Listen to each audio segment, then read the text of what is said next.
প্রিয় শিক্ষার্থী, আজকের ক্লাসে তোমাদের শুভেচ্ছা, অভিনন্দন এবং আমার আন্তরিক সালাম। আসসালামু আলাইকুম। আশা রাখি তোমরা সবাই ভালো আছো, আমিও ভালো আছি আলহামদুলিল্লাহ। আজকের ক্লাস অষ্টম শ্রেণী বিজ্ঞান বই, অধ্যায় 7, পৃথিবী ও মহাকর্ষ। ইতিমধ্যে তোমরা দুটি ক্লাস করেছো, আজকে 3 নম্বর ক্লাস। আজকের ক্লাসের আলোচ্য বিষয় হচ্ছে পৃথিবী ও মহাকর্ষের 1 নম্বর আলোচ্য বিষয় অভিকর্ষ, সরণ, বেগ, ত্বরণ, অভিকর্ষ ত্বরণ। তারপরে ত্বরণ A সমান v মাইনাস ইউ বাই টি, জি সমান v মাইনাস ইউ বাই টি, ত্বরণের একক নির্ণয় এবং এই দুটি সমীকরণের প্রতিপাদন। তারপর বস্তু নিরপেক্ষ হলেও জি নিরপেক্ষ নয়, এই কয়েকটি বিষয় নিয়ে আলোচনা। অনেক বড় আলোচনা, যার কারণে আমি সামান্য কিছু নোট করে রেখেছি, যাতে আলোচনাটা সংক্ষিপ্ত করতে পারি, তাহলে আমাকে লিখতে কম হবে। যাই হোক, এবার আলোচনায় আসা যাক। প্রথমেই অভিকর্ষ। তোমরা পূর্বের ক্লাসে অভিকর্ষ এবং মহাকর্ষ নিয়ে আলোচনা শুনেছ, ঠিক আছে? তাহলে প্রথমেই অভিকর্ষ। আমরা জানি মহাকর্ষ হচ্ছে এই মহাবিশ্বের যে কোনো দুটি বস্তুর মধ্যবর্তী আকর্ষণকেই মহাকর্ষ বলে। আর মহাকর্ষের ভেতরে দুটি বস্তুর একটি যদি পৃথিবী হয়ে যায়, তাহলে ওই মহাকর্ষের অপর নাম অভিকর্ষ। আশা করি আমার কথা বুঝতে পেরেছ। মহাকর্ষ এ মহাবিশ্বের যে কোনো দুটি বস্তুর আকর্ষণকেই মহাকর্ষ বলে। আর যদি ওই দুটি বস্তুর একটি পৃথিবী হয়ে যায়, তাহলে সেই মহাকর্ষের অপর একটি নাম অভিকর্ষ। আমি যদি তোমাদের বোঝানোর চেষ্টা করি, এটি হচ্ছে সূর্য, এটি হচ্ছে চন্দ্র, ঠিক আছে? আর এটি হচ্ছে পৃথিবী, এটি হচ্ছে পৃথিবী, ঠিক আছে? এটা সূর্য, এটা চন্দ্র, আর এটা হচ্ছে পৃথিবী। তাহলে এটি একটি মহাবিশ্ব। এই মহাবিশ্বের এই আকর্ষণ মহাকর্ষ, এরা পরস্পরকে আকর্ষণ করছে। এটি মহাকর্ষ, এটি পরস্পরকে আকর্ষণ করছে। এটি মহাকর্ষ, এটি পরস্পরকে আকর্ষণ করছে। এটি মহাকর্ষ, ঠিক আছে? তাহলে এখানে আমরা 3টি আকর্ষণ, এটি 1, এটি 2, এটি 3, ঠিক আছে? তাহলে সূর্য এবং চন্দ্রের আকর্ষণ 1, এটিও মহাকর্ষ। সূর্য ও পৃথিবীর আকর্ষণ 2, মহাকর্ষ। সূর্য, চন্দ্র ও পৃথিবীর আকর্ষণ 3, এটি মহাকর্ষ। এই সকল মহাবিশ্বের সকল বস্তুকণার পারস্পরিক আকর্ষণ হচ্ছে মহাকর্ষ। এবার দুটি বস্তুর এই দুটির আকর্ষণ মহাকর্ষ, এই দুটির আকর্ষণ মহাকর্ষ, এই দুটির আকর্ষণ মহাকর্ষ। যদি দুটি বস্তুর একটি পৃথিবী হয়ে যায়, যেমন এই দুটির কথা যদি ভাবি, এটি মহাকর্ষ, কিন্তু এই দুটি বস্তুর একটি পৃথিবী, তাই এই মহাকর্ষের অপর নাম অভিকর্ষ। আবার এই দুটি বস্তুর আকর্ষণ মহাকর্ষ, কিন্তু এই দুটি বস্তুর একটি পৃথিবী, তাই এই মহাকর্ষের অপর নাম অভিকর্ষ, ঠিক আছে? এবং এই দুটি বস্তুর আকর্ষণ চন্দ্র এবং সূর্য, এটি মহাকর্ষ, কিন্তু এই দুটির একটিও পৃথিবী নয়, তাই এটি শুধুমাত্র মহাকর্ষ, ঠিক আছে? তাহলে এখানে সবগুলোই মহাকর্ষ। সবগুলো মহাকর্ষের ভিতর যদি দুটি বস্তুর একটি পৃথিবী হয়, তাহলে ওই মহাকর্ষের অপর নাম অভিকর্ষ, ঠিক আছে? তাহলে অভিকর্ষ হচ্ছে মহাবিশ্বের যে কোনো অভিকর্ষ হচ্ছে পৃথিবী এবং অপর যে কোনো একটি বস্তুর মধ্যবর্তী আকর্ষণকেই অভিকর্ষ বলে। পৃথিবী এবং অন্য যে কোনো বস্তুর আকর্ষণকেই অভিকর্ষ বলে, ঠিক আছে? এখান থেকে একটা কোশ্চিন আসতে পারে, সেটি হচ্ছে সকল অভিকর্ষই মহাকর্ষ, কিন্তু সকল মহাকর্ষ অভিকর্ষ নয়। কোশ্চিনটি লিখে রাখো, ঠিক আছে?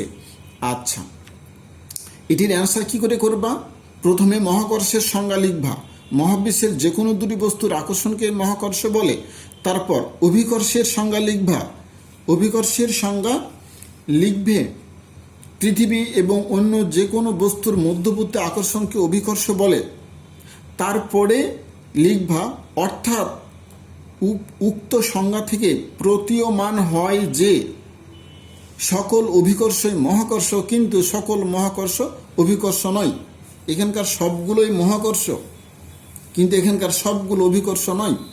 ঠিক আছে, এবার আসা যাক সরণ। সরণ হচ্ছে নির্দিষ্ট দিকে অতিক্রান্ত পথকে সরণ বলে। খেয়াল করো, এইখানে নির্দিষ্ট দিকে অতিক্রান্ত পথকে সরণ বলে। এইখানে তুমি এখান থেকে যাত্রা করবা। ঠিক আছে,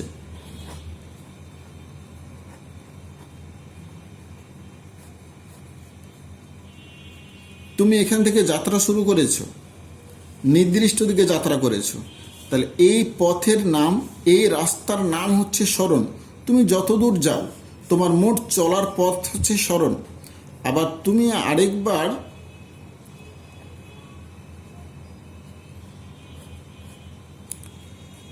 আরেকবার এভাবে গেছো,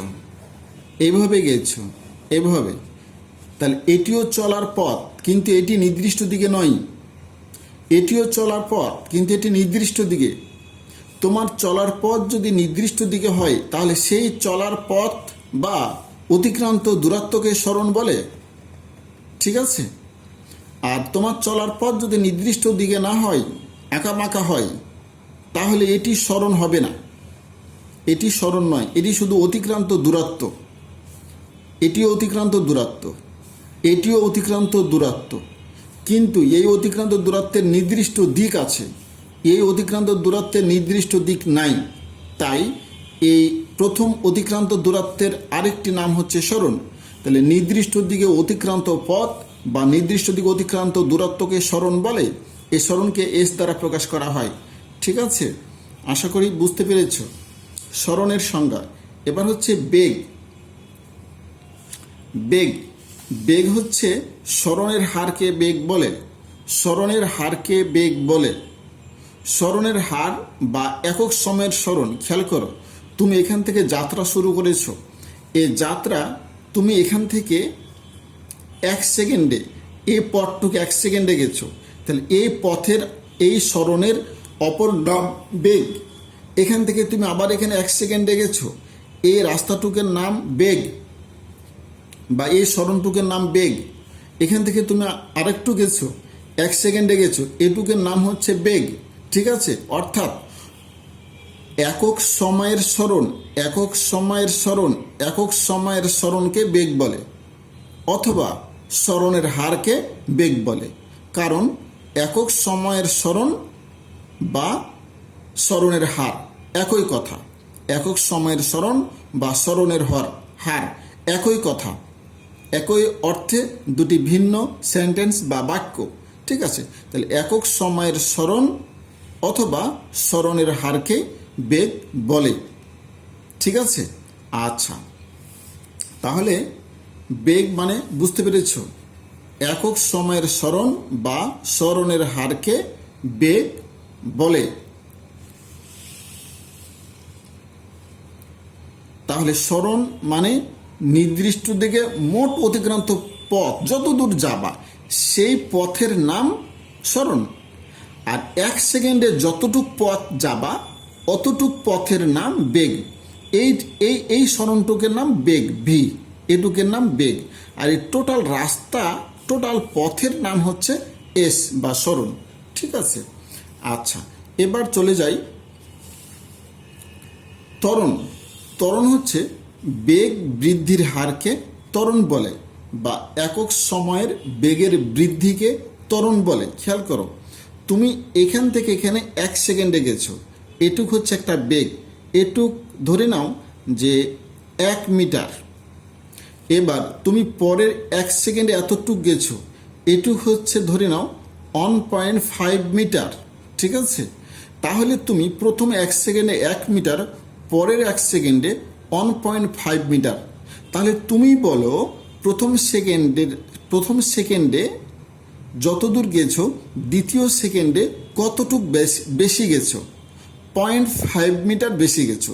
প্রথম 1 সেকেন্ড অপেক্ষা দ্বিতীয় 1 সেকেন্ডে 0.5 মিটার বেশি গেছো।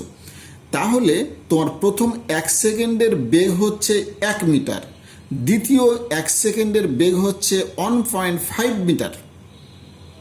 তাহলে তোমার বেগ কতটুক বাড়লো? 1 সেকেন্ডে 0.5 মিটার বেড়েছে, 1 সেকেন্ডে 0.5 মিটার বেড়েছে। যতটুক বৃদ্ধি পেয়েছে এই বৃদ্ধিপ্রাপ্ত বেগের নাম, মানে 0.5 এটুক বৃদ্ধিপ্রাপ্ত বেগ, এটুকের নাম হচ্ছে ত্বরণ। অর্থাৎ ত্বরণের সংজ্ঞা কি দাঁড়াচ্ছে? একক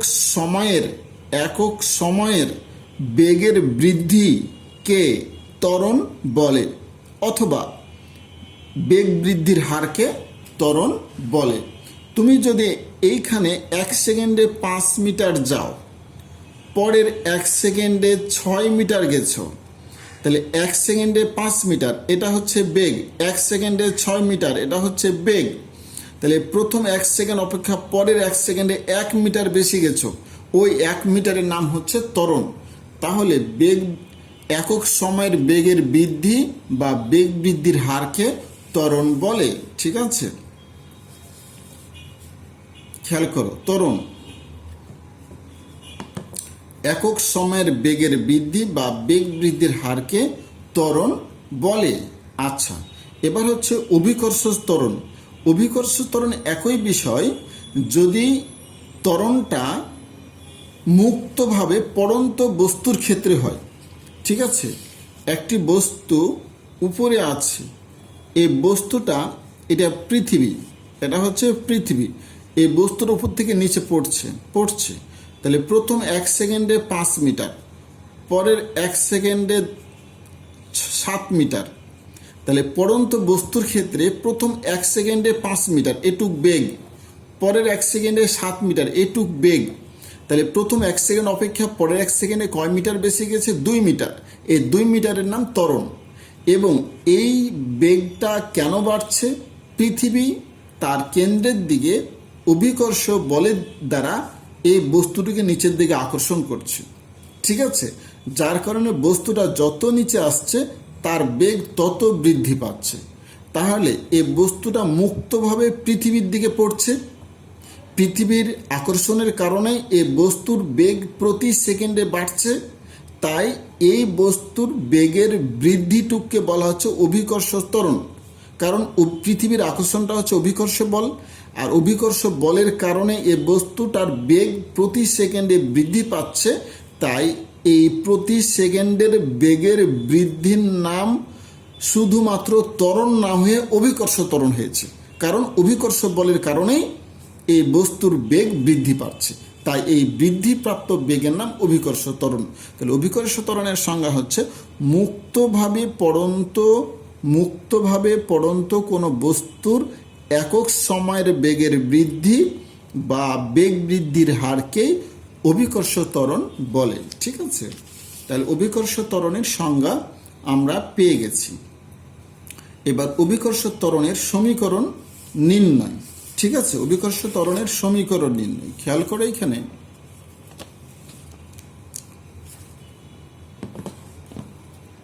অভিকর্ষ ত্বরণের সমীকরণ, এখানে ত্বরণ নির্ণয়। খেয়াল করে, এইখানে বেগ হচ্ছে ইউ, এখানে বেগ হচ্ছে ভি। তার মানে এটি আদিবেগ ইউ, এটা একটা গাড়ি, এটা একটি গাড়ি, এই গাড়িটার বেগ ইউ, এত বেগে সে গতিশীল। টি সময় পর তার বেগ হলো কত? ভি। আর ত্বরণ হচ্ছে কত? এ। ঠিক আছে, আচ্ছা, আদিবেগ ইউ, শেষ বেগ ভি, সময় টি, টি সময় পর, হ্যাঁ, আর ত্বরণ হচ্ছে এ। ঠিক আছে, এখন বলো তাহলে টি সময়ে বেগের বৃদ্ধি কত? ধরে নাও এখানে বেগ 5 আর এখানে বেগ হচ্ছে 6, তাহলে টি সময় কতটুক বেগ বাড়লো? 6 থেকে 5 বাদ, এখানে 6, এটা 5, 6 থেকে 5 বাদ, তাহলে বৃদ্ধিটুক পেয়ে যাচ্ছি। ধরে নাও এই বেগটা 5, এই বেগটা হচ্ছে 8, তাহলে টি সময় কতটুক বাড়লো? 8 থেকে 5 বাদ 3, তাহলে টি সময় আগে ইউ, টি সময় পরে ভি। তাহলে টি সময়ে বেগের বৃদ্ধি ভি মাইনাস ইউ, এই যে ভি মাইনাস ইউ, এটা থেকে এটা বাদ দিলে বেগের বৃদ্ধি পাওয়া যাবে।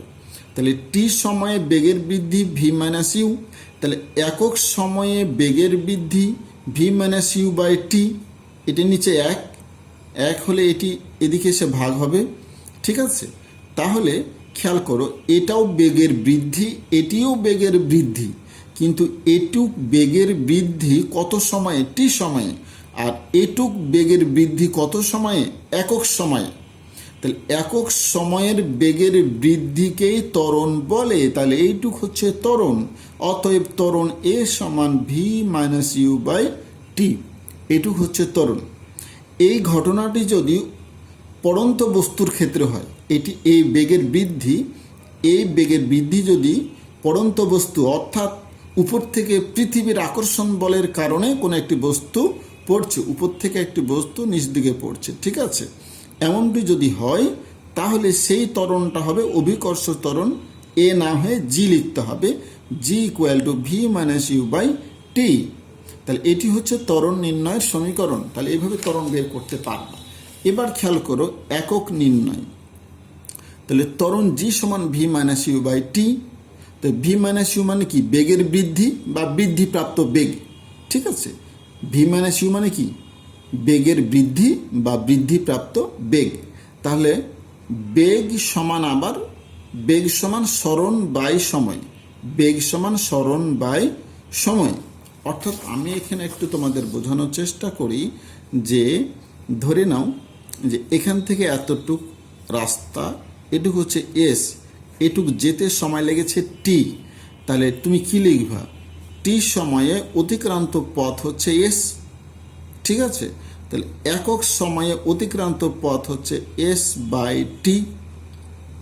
তাহলে বেগের সংজ্ঞা কি? বেগের সংজ্ঞা হচ্ছে একক সময়ের সরণকে বেগ বলে। তাহলে এটিও সরণ, এটিও সরণ। এই সরণ হচ্ছে টি সময়ের সরণ এস, একক সময়ের সরণ এস বাই টি। তাহলে একক সময়ের সরণকে বেগ বলে।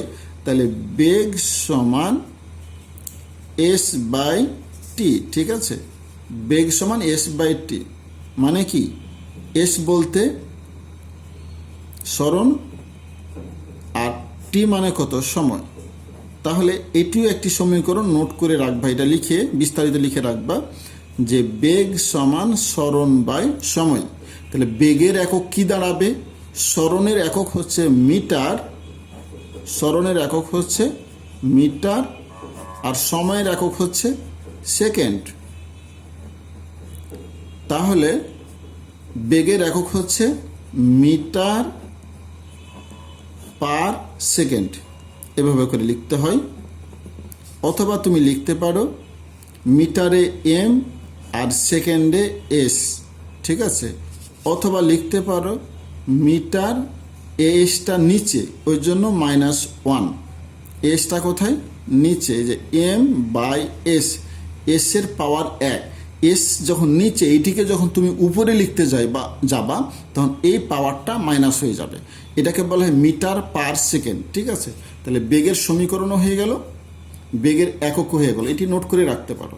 তাহলে বেগ সমান, খেয়াল করো এখানে বেগ সমান সরণ বাই সময়, আর নিচে আগে থেকে একটি সময় ছিল। তাহলে সরণ মানে সরণের একক মিটার, মানে দূরত্বের একক মিটার, এত মিটার সরণ, আর সময়ের একক সেকেন্ড, সময়ের একক সেকেন্ড। তাহলে মিটার আর নিচে দুটি এসকে গুণ করলে কত হবে? S square. তাহলে এস এর উপরে 2 আছে, এটিকে যদি উপরে লিখতে চাই তাহলে 2 এর সামনে মাইনাস। তাহলে মিটার, এটাকে বলে per, meter per second square, meter per second square ত্বরণের একক হলো, ঠিক আছে। এটি বুঝতে পেরেছ? এবার আমরা চলে যাব নতুন আরেকটি সমীকরণে।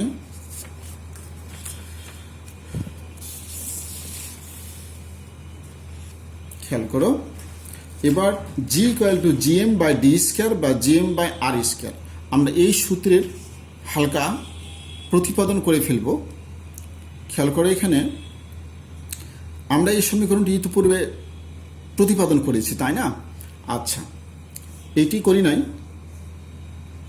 আমরা এর পূর্বে প্রতিপাদন করেছি, সেটি হচ্ছে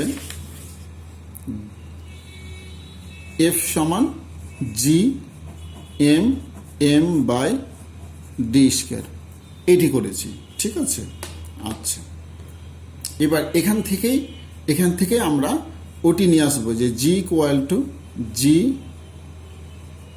এম বাই ডি স্কোয়ার, এখান থেকে এই সূত্রটি আমি প্রতিপাদন করব। ঠিক আছে, আচ্ছা, তাহলে দেখা যাক বলের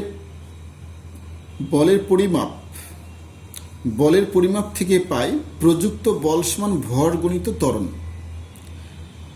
অর্থাৎ একটা বিষয় তোমরা সবাই জানো, সেটি হচ্ছে যে এইখানে একটা বস্তু আছে, এটা পৃথিবী। তুমি বলো এই বস্তুটা যদি তুমি ছেড়ে দাও উপর থেকে, তাহলে এই বস্তুটা এই পৃথিবীকে আঘাত করবে, এই পৃথিবীকে একটা নির্দিষ্ট বলে আঘাত করবে। এই বস্তুটি যখন ছেড়ে দিবে তখন এই পৃথিবীর পৃষ্ঠে এসে পড়বে, পৃথিবীর পৃষ্ঠে এসে আঘাত করবে, প্রযুক্ত বলে আঘাত করবে। কত বলে আঘাত করবে? বলটা হচ্ছে এই বস্তুটার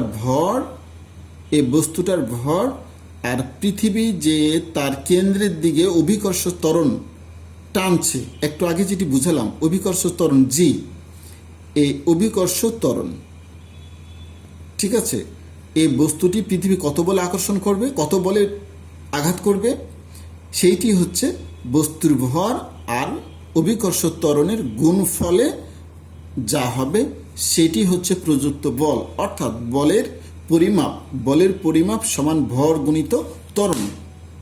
ঠিক আছে, এটি মাথায় রাখবা। এফ ইকুয়াল টু এম, ভর হচ্ছে এম আর ত্বরণ হচ্ছে কত, জি। এটি দিয়ে তোমাদের কোশ্চেন আসতে পারে, F equal to M G. তোমাকে বলেই দিল, এটাই কোশ্চেন হতে পারে যে একটি বস্তুর ভর 5 কেজি আর জি এর মান হচ্ছে 9.8, এটা পরে আবার শিখবা। তাহলে প্রযুক্ত বল এফ ইকুয়াল টু কত, পৃথিবীকে কত বলে আঘাত করবে, তখন F equal to M G. তাহলে এম এর মান হচ্ছে 5 কেজি আর জি এর মান হচ্ছে 9.8, দিয়ে যেটি অ্যান্সার হবে সেটি হয়ে গেল যে পৃথিবীকে এত বলে আঘাত করবে, আঘাত হানবে। ঠিক আছে, এটি একটা সলভ বা তোমার গাণিতিক সমস্যার সমাধান হয়ে গেল। আচ্ছা, খেয়াল করে এবার যে প্রযুক্ত বল সমান ভর গুণিত ত্বরণ, ভর হচ্ছে এম, ত্বরণ হচ্ছে জি। আচ্ছা, এটি একটি। আর আমরা আগে থেকে আমরা জানি এফ সমান G into capital M small M D square. ঠিক আছে, এটি আমরা জানি। ক্যাপিটাল এম কখন হয় সেটি আমি বলেছি। ঠিক আছে, দুটি বস্তু ছিল, F equal to G M M by D square.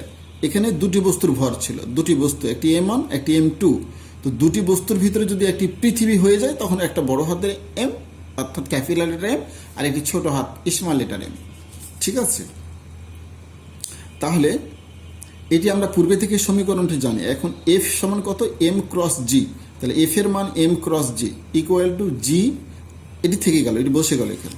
উভয় দিক থেকে এম বাদ, তাহলে থাকে কত, জি ইকুয়াল এম বাদ হলে জি আর বড় হাতের এম আর ডি স্কোয়ার। ঠিক আছে, আচ্ছা, তাহলে জি সমান আমরা এই সমীকরণটা পেলাম।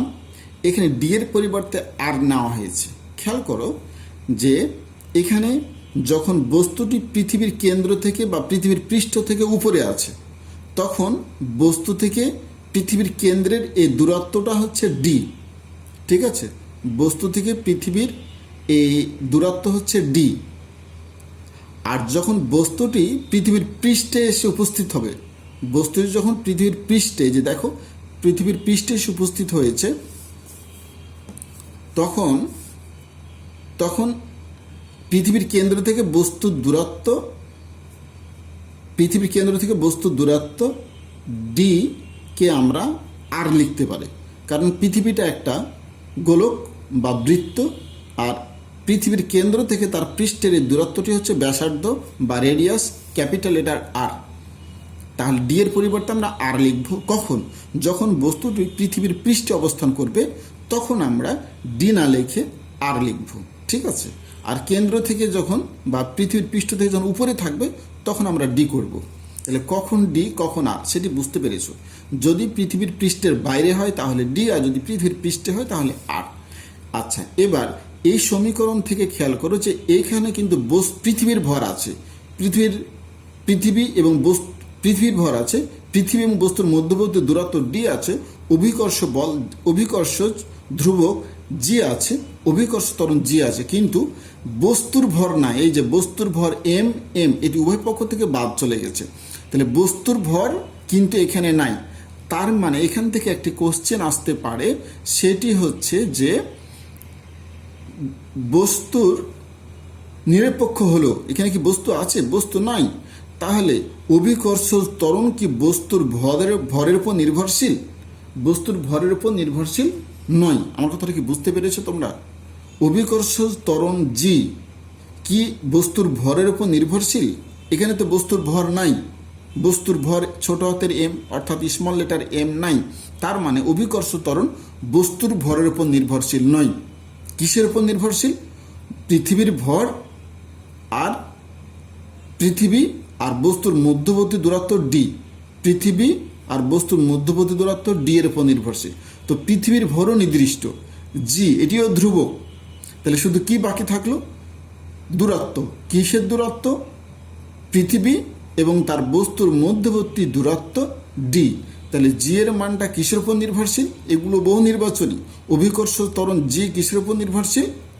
সেটি হচ্ছে পৃথিবী ও বস্তুর মধ্যবর্তী দূরত্ব, পৃথিবীর কেন্দ্র থেকে বস্তুর মধ্যবর্তী দূরত্ব ডি এর উপর নির্ভরশীল। ঠিক আছে? ডি যত বেশি হবে অভিকর্ষ বল তত কমবে। কিভাবে কমবে? বর্গের হারে কমবে। আর ডি যত অর্থাৎ মধ্যবর্তী দূরত্ব যত কমবে জি তত বাড়বে। ঠিক আছে? এখান থেকে একটি কোশ্চেনের অ্যান্সার আসতে পারে বা কোশ্চেন আসতে পারে যে বস্তু নিরপেক্ষ হলেও জি নিরপেক্ষ নয়। বস্তু নিরপেক্ষ মানে কি? এখানে বস্তুর উপর নির্ভরশীল নয়। এই জিটা, জি এর মানটা বস্তুর উপর নির্ভরশীল নয়, কারণ বস্তুর ভর এখানে নাই। তাহলে বস্তু নিরপেক্ষ, তার কোনো ভূমিকা নাই। জি এর মানের উপর বস্তুর ভরের কোনো ভূমিকা নাই। বস্তুর ভর কম বা বেশি হলে জি এর মান যে কমবে বা বাড়বে এমন কোনো সিচুয়েশন এখানে নাই। তাহলে বস্তুর ভরটি নিরপেক্ষ, তার কোনো প্রভাব এখানে নাই। তাহলে বস্তুর ভর নিরপেক্ষ হলেও জি কিন্তু নিরপেক্ষ নয়।